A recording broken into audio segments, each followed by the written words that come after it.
My methamphetamine addiction was no joke. It was severe. So back in the day, I would go on these like benders where I would stay up for 3, 4, 5, 6 days straight without any sleep. Well, I had decided to do this one day and against my better judgment, of course, and I got myself in a really bad situation. I hadn't eaten anything, but I had drank some Mountain Dew, and I ended up over at my friend Gerald's house hallucinating wildly. I've told you guys these stories before about how I would see Cy from Duck Dynasty coming out of the vents of this trailer, and that was very true, and that's what was happening. So I asked him to give me a Seroquel to try and help me fall asleep, and so he did, and that did nothing. I got up and I started walking out the front door, just aimlessly walking, thinking I was going to my job, right? Whoa.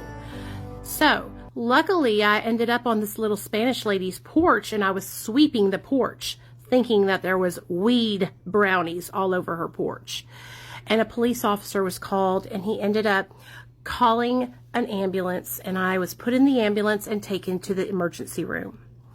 While in this emergency room, I was hallucinating that there was frogs all over the walls, that my boss was there, that this lady I fried chicken with at Kroger was there blowing crack smoke to me underneath the door. Like, it was wild. And when the doctor and the nurse came in, they kept asking me, did you do bath salts? Did you do bath salts? And I was like, no, I didn't do bath salts. So they gave me a shot of Thorazine and Haldol, trying to bring me down from this wild trip that I was on. Well, 20, 30 minutes later, I was still wide awake and hallucinating even more.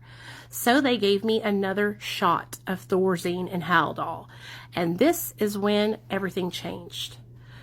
That's all my body needed to basically begin to shut down. And that's what happened. My internal organs began to shut down, and I went into a coma. Now, I had no idea this was happening to me. I was just getting a lot of sleep. When I woke up 7 days later, my mom was sitting beside me, crying. And I was like, what's going on? And she couldn't believe it that I had woke up, because the hospital had called my parents and told them, you need to get down here. We don't know if your daughter's going to make it. And I woke up, and I can tell you this is really fucking pathetic.